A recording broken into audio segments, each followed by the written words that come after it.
काका तू कहिले रहू, बोल ससुरा में काका तू कहिले रहू।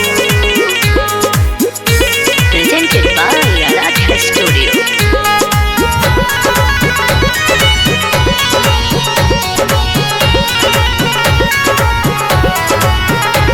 शादी के गोरी जब ससुरा गइलू तू, पियवा के संगवा में बोला काका कैलू तू।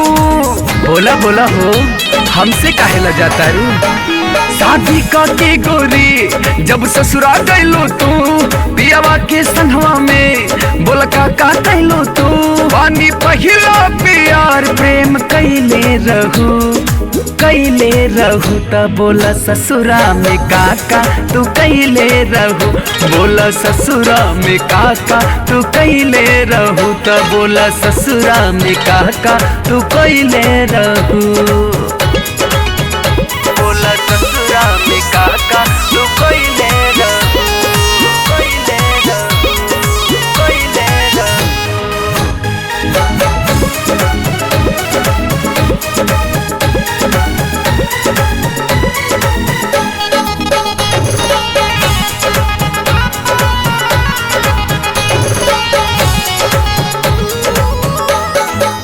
चमकता चेहरा तोहर अजबे लाइट, कौना साबुन से नहाइलू डे नाइट।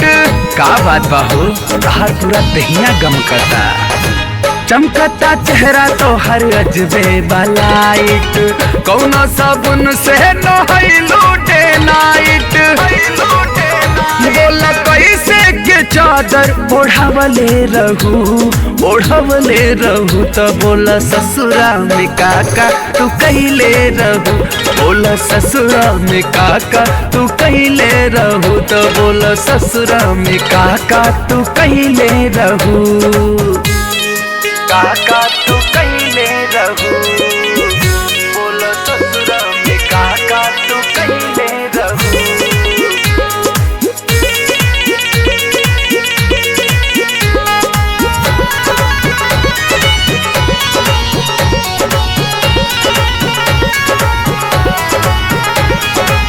आइल बारू ससुरा से रहतारू रोब में, पीछा घुमावा तारू नहीं खोटू सोच में।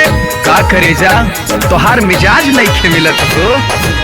आइल बारू ससुरा से रहतारू रोब में, पीछा घुमावा तारू नहीं खोटू सोच में। रानी कब कब दिया बुतवले रहू, बताव ससुरा में काका तू कैले रहू, बोल से जिया पे काका तू कैले रहू।